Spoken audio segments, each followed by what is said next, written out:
Good afternoon. My name is Lurie and I have the honor of being one of the people who will be introducing Mirelle this evening, who is the photographer and the brilliant brains behind all of this. I just want to first start out by giving her a hand and a round of applause.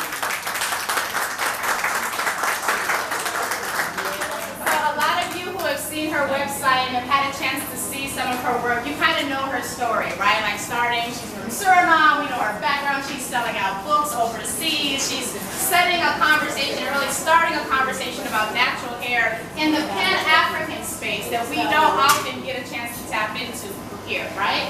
So I have a personal connection and a real love for her because one of the things I always appreciate about artists who use their art for the improvement and the enhancement of the African community is a sense of selflessness that takes, right? It's because she could be doing photography for anybody. I mean, we see the talent, we see the brilliance, and we know that she could be doing this and sharing her art anywhere. And the fact that she has, from the time I met her, and I think 2005 was it, when she took the Afro picture, over there, right by Sister Diane, right by your shoulder. This picture here was just opened up a myriad of doors for me.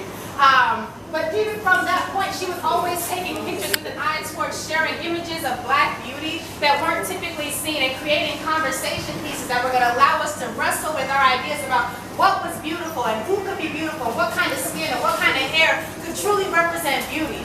And so for me, as a woman who, I cut off my perm in 1997, when there was no natural hair movement, when there were no meetups, there were no groups, there were no photography exhibits, there wasn't any of that. There was a whole bunch of questions and, oh, sister girl, you need to do something with that because you're never going to get a man job. Well, nothing ever good ever going to happen to me with hair like that. And if it weren't for the work of people like Mirelle, I mean, I'm sure y'all can relate to that. I'm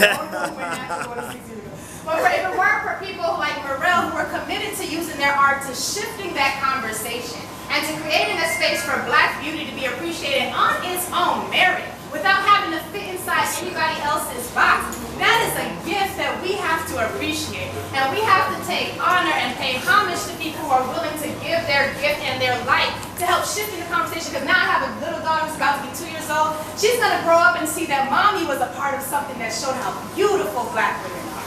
She's not going to have a lot of the issues that I had growing up. She's not going to have a lot of the questions because of the work of people like Mirelle. So I am just really honored to even be able to be in this space with this woman. Every time I see her, she's trying to take some picture to show somebody else, look at this beautiful Blackness. Do you see this beautiful Blackness? So I am honored to be here. I want us to give her a real warm round of applause and just let her know how much